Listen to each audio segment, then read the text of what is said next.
Hello students, साडा भी जिहड़ा एक टॉपिक रहिंदा सी ब्लूम्स टैक्सोनॉमी वाला वो असीं अज डिस्कस करना हैगा। ब्लूम्स टैक्सोनॉमी, ब्लूम्स मतलब की है? ब्लूम्स हुंदा है वो पर्सन का नाम है, ठीक है। टैक्सोनॉमी का मतलब की हुंदा है? क्लासीफाई करना, डिवाइड करना चीज़ों को, ठीक है।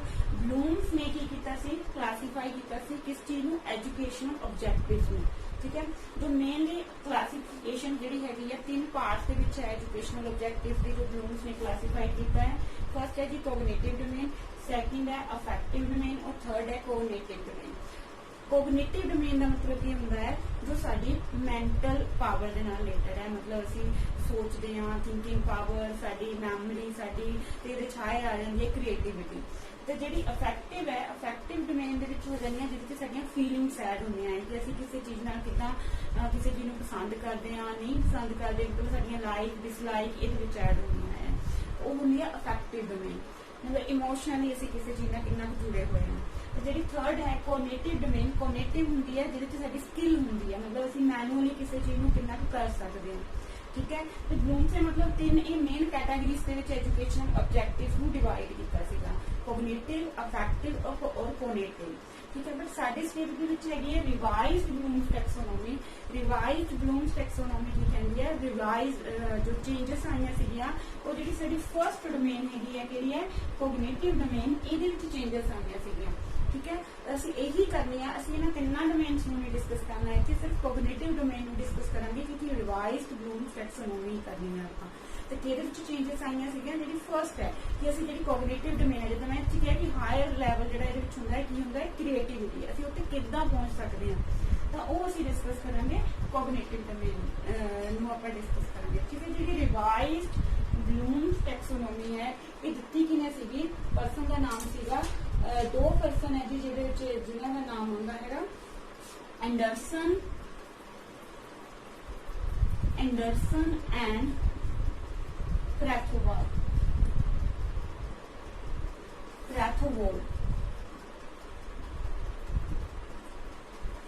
2001 ਦੇ ਵਿੱਚ ਜਿਹੜੀ ਹੈ ਇਹ ਰਿਵੀਜ਼ਨ ਹੋ ਰਹੀ ਹੈ, ਇਹ ਜੋ ਰਿਵਾਈਜ਼ ਕੀਤਾ ਸੀਗਾ ਇਹਨਾਂ ਨੇ ਬਲੂਮਸ ਟੈਕਸੋਨੋਮੀ ਨੂੰ, ਠੀਕ ਹੈ। ਕੀ ਚੇਂजेस ਆਈਆਂ ਸੀਗੀਆਂ ਇਹ ਮੈਂ ਤੁਹਾਨੂੰ ਦੱਸਦੀ ਹਾਂ। ਪਹਿਲਾਂ ਅਸੀਂ ਜੋ ਕੋਗਨੀਟਿਵ ਡੋਮੇਨ ਜੋ ਬਲੂਮਸ ਨੇ ਦਿੱਤੀ ਸੀਗੀ ਉਹ ਲਿਖਾਂਗੇ, ਉਸ ਤੋਂ ਬਾਅਦ ਮੈਂ ਨਾਲ ਤੁਹਾਨੂੰ ਦੱਸੂਗੀ ਕਿ ਕੀ ਰਿਵੀਜ਼ਨ ਹੋਈ ਹੈ, ਕੀ ਚੇਂਜ ਹੋਇਆ ਇਹਦੇ ਵਿੱਚ, ਠੀਕ ਹੈ ਜੀ। ਇੰਨਾ ਕਲੀਅਰ ਹੋ ਗਿਆ? आई थिंक इतना क्लियर हो गया होगा ਤੁਹਾਨੂੰ। फर्स्ट जो देखिए हम कोग्निटिव डोमेन जो पहला ब्लूम्स ने जो दी हैगी है की सीगा, देखो ਇਹਦਾ ਥੱਲੇ ਤੋਂ ਆਪਾਂ ਉੱਪਰ ਦੀ ਤਰਫ ਜਾਂਦੇ ਹਾਂ। ਮੈਂ ਕਿਹਾ ਨਾ ਹਾਇਰ ਲੈਵਲ ਦੇ ਵਿੱਚ ਕੀ ਹੋਏਗਾ ਕਿ ਅਸੀਂ ਹਾਇਰ ਸਾਡੀ ਮੈਂਟਲ ਵਿੱਚ, ਕਿਉਂਕਿ ਕੋਗਨੀਟਿਵ ਡੋਮੇਨ ਦੇ ਵਿੱਚ ਚੇਂजेस ਆਈਆਂ ਹੈ ਤਾਂ ਕੋਗਨੀਟਿਵ ਡੋਮੇਨ ਸਾਡੀ ਕਾਹਦੇ ਨਾਲ ਰਿਲੇਟਡ ਹੈ? ਸਾਡੀਆਂ ਮੈਂਟਲ ਪਾਵਰਸ ਦੇ ਨਾਲ, ठीक है। ब्लूम्स ने इस तरह डिवाइड किया, मतलब नीचे तो ऊपर की तरफ जावांगे। पहला असीं ब्लूम्स की नोट करांगे। सब तो पहला आंदा है जी नॉलेज कोग्निटिव डोमेन दे विच। नॉलेज का मतलब की हो गया कि पहला असीं किसी चीज़ दे नाल जुड़दे हां, सानूं उस चीज़ दे बारे अवेयर हुंदे हां, सानूं नॉलेज हुंदी है। नॉलेज तो बाद उन्हें दिता सी कॉम्प्रीहेंशन। कॉम्प्रीहेंशन का मतलब की हुंदा है कि जो असीं चीज जो सानूं नॉलेज मिली है असीं उस नॉलेज नूं अपनी वर्डिंग दे विच समझण दी कोशिश करदे हां, मतलब अंडरस्टैंड करदे हां। देन उस तो बाद आ जाती है जी एप्लीकेशन। एप्लीकेशन मतलब असी उस जो नॉलेज सानू मिली है सानू अंडरस्टैंड कर लिया, देन असी उन्होंने अप्लाई करना पैने, यूज करते हैं एप्लीकेशन। उस तो बाद आ जाती है जी एनालिसिस। देन एनालिसिस तो बाद नेक्स्ट आ जाती है एनालाइज करना, मतलब डिवाइड करना, अलग अलग कैटेगरीज वाइज में करना। उस तो बाद आ जाती है सिंथेसिस। सिंथेसिस इस तो बिल्कुल उल्ट है। एनालिसिस मतलब एनालाइज करना, डिवाइड करना, सिंथेसिस करना मतलब उस चीज को इकट्ठा करना, ठीक है। उस तो बाद लास्ट जी आ जाती है वो है इवैल्यूएशन। ये केड़ी है? ये है ब्लूम, ठीक है। ब्लूम्स ने दी थी कि इस तरीके के नाल जिहड़ी है असीं कोग्निटिव डोमेन हायर लैवल ते पहुंचांगे। सब तो पहला सानू नॉलेज होएगी किसी चीज की, ਅਸੀਂ उस चीज को अंडरस्टैंड करांगे, मतलब ਅਸੀਂ अवेयर होए हां किसी चीज के रिगार्डिंग। सैकेंड आ गई कॉम्प्रीहेंशन। कॉम्प्रीहेंशन मतलब ਅਸੀਂ उस चीज को अपनी वर्डिंग दे विच अपने अकॉर्डिंग उस चीज को समझ लिया, उन्हें थोड़ा जिहा अंडरस्टैंड करने की कोशिश की है। एप्लीकेशन जो सानू उसकी अंडरस्टैंडिंग हो गई तो ना असीं सिचुएशन के अकॉर्डिंग उस नॉलेज को अपलाई कर लग गए। देन एनालाइसिस मतलब पार्ट्स ਦੇ ਵਿੱਚ ਆਪਾਂ ਉਸ ਚੀਜ਼ ਨੂੰ ਵੰਡ ਕੇ ਦੇਖਣ ਲੱਗੇ ਕਿ ਕੀ ਹੈ ਉਸ ਚੀਜ਼ ਦੇ ਵਿੱਚ। ਸਿੰਥੇਸਿਸ मतलब उसਨੂੰ ਇਕੱਠਾ ਕਰ ਲਿਆ, ਇਕੱਠਾ ਕਿਉਂ ਕਰਾਂਗੇ ਆਪਾਂ ਕੰਕਲੂਡ ਕਰਨ ਦੇ ਲਈ।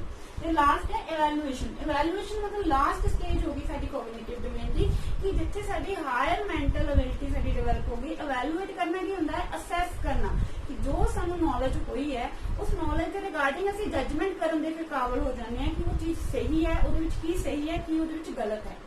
ठीक है, तो ये साडा हो गया हायर लेवल मतलब इवैल्यूएशन। असी इन्ना डेवलप हो गए, साडी जिहड़ी मेंटल एबिलिटी है, इन्नी मेंटल पावर साडियां डेवलप हो गई कि असी जजमेंट करन दे काबिल हो जाने आ।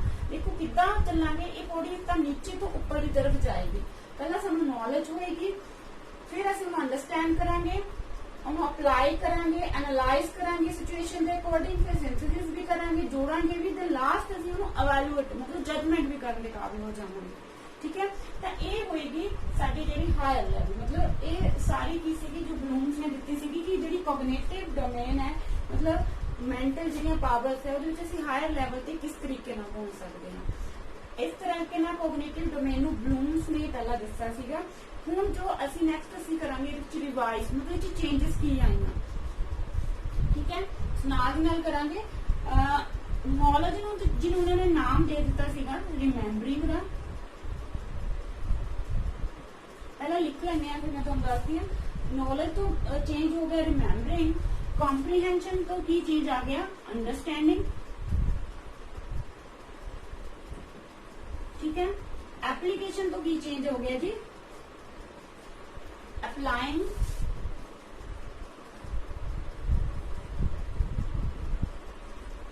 और एनालिसिस तो की बन गया जी एनालाइजिंग एज इट इज है।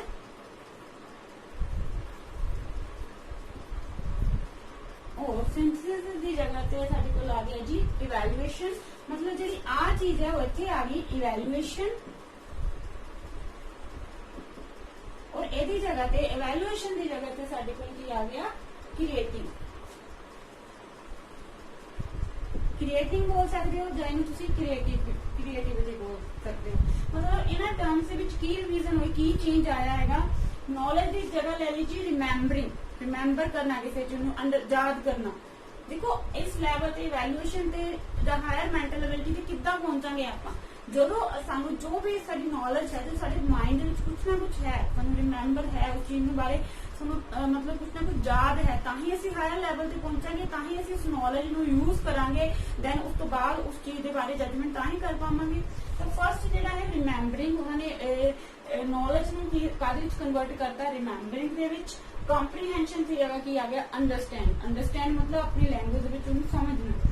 then applying as it is है, ਅਪਲਾਈ ਕਰਦੇ ਹਾਂ ਸਿਚੁਏਸ਼ਨ ਦੇ ਅਕੋਰਡਿੰਗ, ਜਿੱਦਾਂ ਸਾਨੂੰ ਉਹ ਜਿਹੀ ਸਿਚੁਏਸ਼ਨ ਮਿਲ ਜਾਂਦੀ ਹੈ ਉਸ ਸਿਚੁਏਸ਼ਨ ਦੇ ਵਿੱਚ ਅਸੀਂ ਨੌਲੇਜ ਨੂੰ ਅਪਲਾਈ ਕਰਨਾ ਸ਼ੁਰੂ ਕਰ ਦਿੰਦੇ ਹਾਂ। ਐਨਾਲਾਈਸਿਸ ਪਾਰਟਸ ਦੇ ਵਿੱਚ ਫਿਰ ਵੰਡ ਦਿੰਦੇ ਹਾਂ। ਇਵੈਲੂਏਸ਼ਨ ਜਜਮੈਂਟ ਕਰਾਂਗੇ। ਤੇ ਲਾਸਟ ਹੈ ਕ੍ਰੀਏਟਿੰਗ, ਕ੍ਰੀਏਟਿਵਿਟੀ। ਤੁਹਾਨੂੰ ਪਤਾ ਹੋਵੇਗਾ ਕ੍ਰੀਏਟਿਵਿਟੀ ਕੀ ਹੈ ਕਿ ਜਿੱਥੇ ਅਸੀਂ ਆਪਣੇ ਵਿਊ ਦੇਣ ਲੱਗ ਜਾਂਦੇ ਹਾਂ।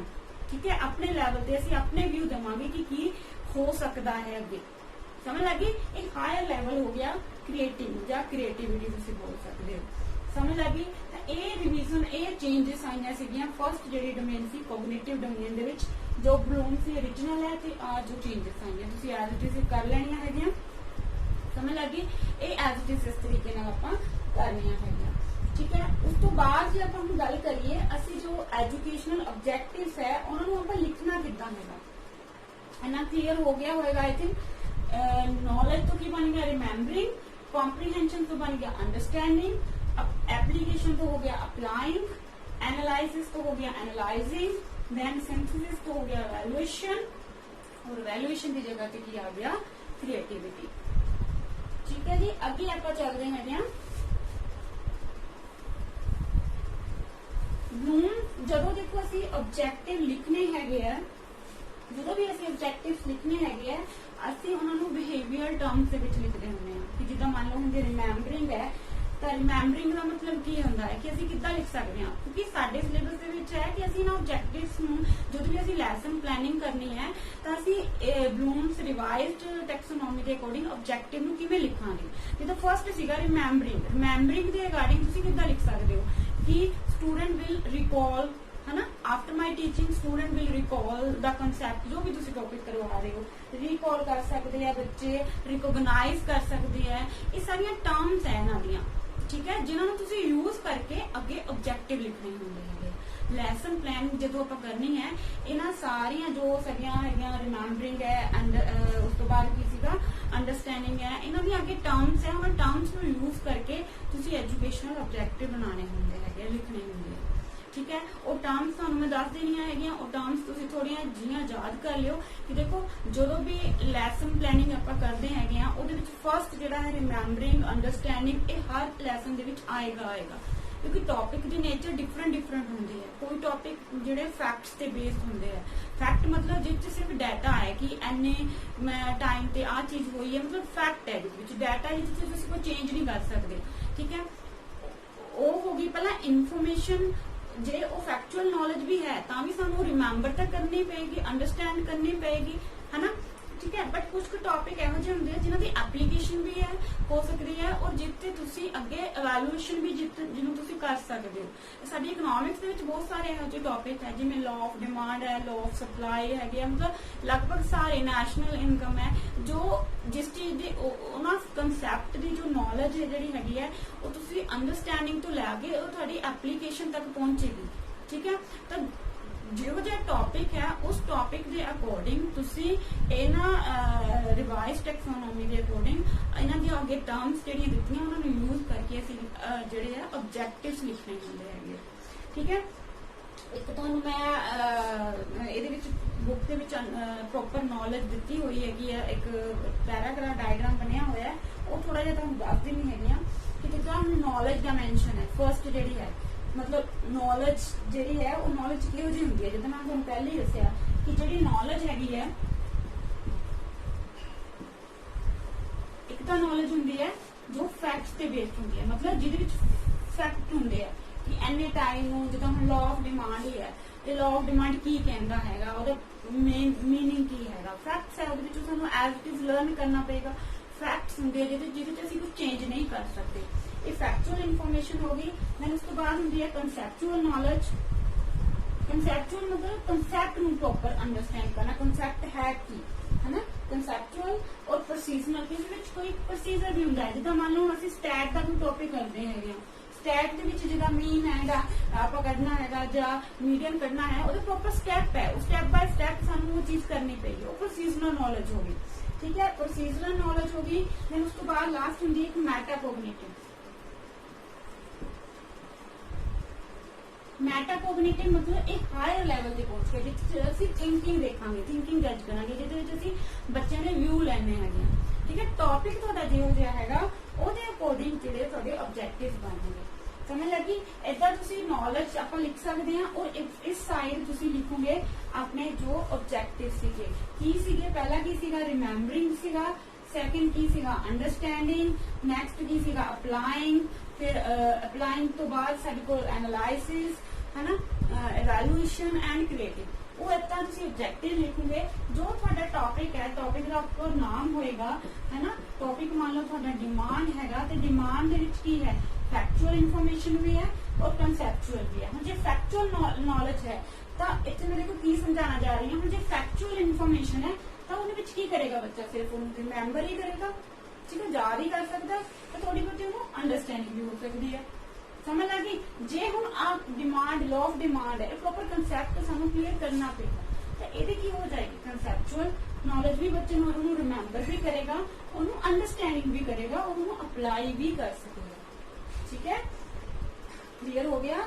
जे हम मान लो साडी कोल स्टैट का टॉपिक है तो वो की होएगी साडी प्रोसीजरल नॉलेज। प्रोसीजरल नॉलेज की है, हुण ओहदे विच सिर्फ प्रोसीजर नूं, जिद्दां हम मान लो स्टैट का टॉपिक है मीन है, तो उहनूं सिर्फ ओहदे स्टैप नूं समझना ही जरूरी नहीं, असीं उहनां स्टैप नूं अप्लाई करके प्रॉब्लम्स नूं तां ही सॉल्व करांगे, तो इहदे विच की साडी आ जाएगी एप्लीकेशन भी आ जाएगी, ठीक है।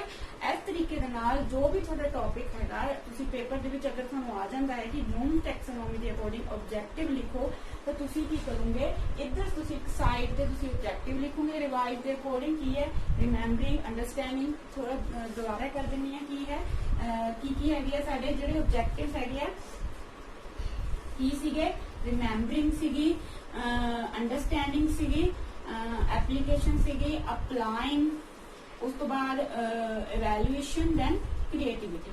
प्रॉपर ऐसा ऑब्जेक्टिव लिखोगे, ऊपर टॉपिक का नाम लिख के फिर तुसी नॉलेज में ਇਹਦੇ अकॉर्डिंग ऐसा डिवाइड कर सकते हो, फैक्चुअल, कंसेप्चुअल, प्रोसीजनल और मेटाकोग्निशन। ठीक है, जो टॉपिक हैगा ਉਹਦੇ अकॉर्डिंग तुसी ਇੱਥੇ लिखोगे कि ऑब्जेक्टिव ਇਹਦੇ रिमेंबरिंग ਦੇ हर एक पार्ट ਦੇ ਵਿੱਚ ਬਣਨਗੇ ऑब्जेक्टिव, क्योंकि पहला ਸਾਨੂੰ नॉलेज रिमेंबर होएगी, ਸਾਨੂੰ याद होएगी, ਤਾਂ ਹੀ ਅਸੀਂ ਉਹਨੂੰ ਅਪਲਾਈ ਵੀ ਕਰ ਸਕਦੇ ਹਾਂ, ਉਹਨੂੰ ਯੂਜ਼ ਕਰ ਸਕਦੇ ਹਾਂ। ठीक है, इवैल्यूएशन तक ਤਾਂ ਹੀ ਪਹੁੰਚ ਸਕਾਂਗੇ। ਤਾਂ फैक्चुअल, कंसेप्चुअल की ऑब्जेक्टिव बनने ऐसा करके तुसी ਉਹਦੇ ਉਹ ਲਿਖ ਲੈਣੇ। ठीक है, क्लियर है? आई थिंक ਤੁਹਾਨੂੰ समझ लग गया होएगा। अगर फिर भी कोई डाउट होया तो तुसी ਮੈਨੂੰ पूछ सकते हो। Thank you.